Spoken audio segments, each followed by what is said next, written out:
pessoal, nós estamos para mais um diálogo inclusivo. O meu nome é Márcia Gonçalves, eu tenho pele clara, olhos castanhos escuros, cabelo na altura dos ombros, lisos, pretos. A minha altura é 1,51 m. Nós estamos hoje aqui para mais um Diálogos de Inclusão, hoje com a entrevistada Vitória Bernardes. Seja bem-vinda, Vitória. Olá, eu sou Vitória Bernardes, sou morena, tenho cabelo na altura dos ombros, tenho a pele branca, olhos verdes, 1,70 m de altura, estou sentada numa cadeira de rodas, minha blusa é verde com floreada e uso calça jeans.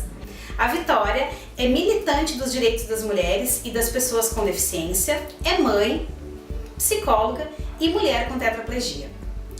Vitória, o que é capacitismo para você? Ótima pergunta, e acho que para iniciar é importante que a gente consiga distinguir o que é preconceito e discriminação. O capacitismo não é um preconceito, né? A gente entende preconceito como aquela coisa de um julgamento prévio de alguém.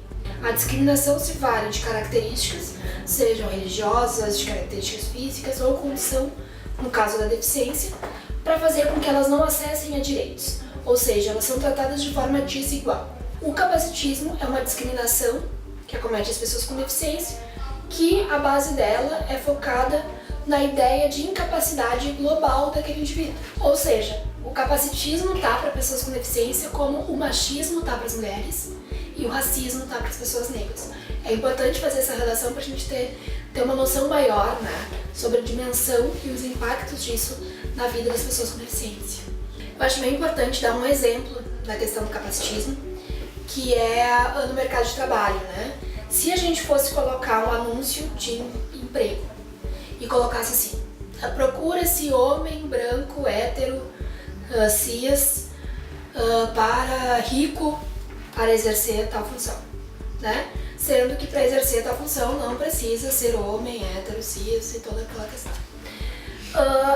A gente toleraria isso? Não teria o entendimento de que isso é discriminatório?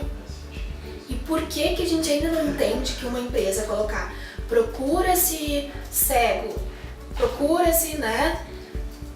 Por que isso não é discriminatório? Por que a gente ainda não entende isso? Então, assim, a gente tem que ter esse entendimento, porque muitas vezes eles ainda colocam a especificidade da deficiência.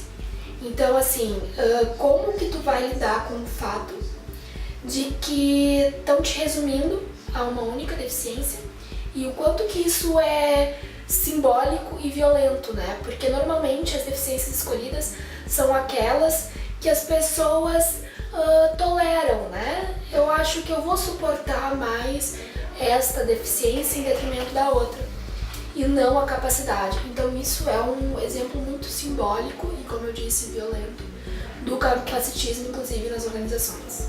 Você observa no teu cotidiano questões relacionadas à inclusão social? Como é que é esse ambiente político para a pessoa com deficiência?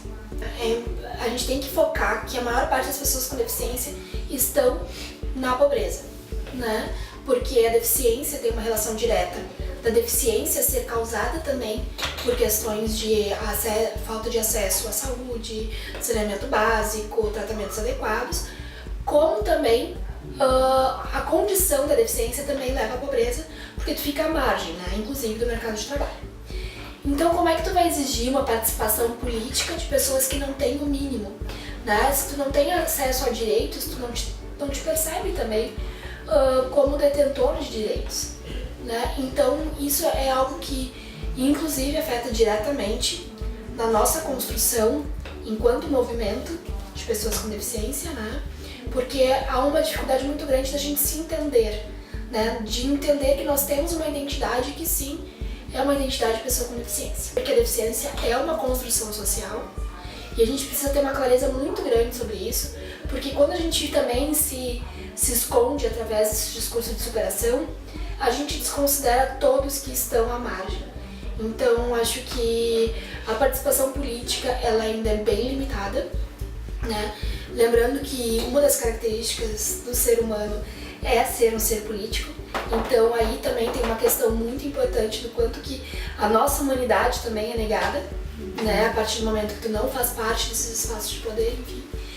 Então, é algo que, muito mais do que apontar aqueles que não estão, quase como se estivessem fazendo a sua parte, enquanto na verdade eles não têm condições de ter esse pensamento, essa troca de ideias, esse fortalecimento em grupo, que quem esteja com um microfone na mão, ou um espaço como esse, que a gente lembre, a gente precisa sim, talvez, até a nossa representatividade possa significar uma possibilidade a tantos que não conseguem acessar nem esse espaço que já é bem difícil e privado de direitos, mas ainda está muito além da realidade da maior parte da população com deficiência.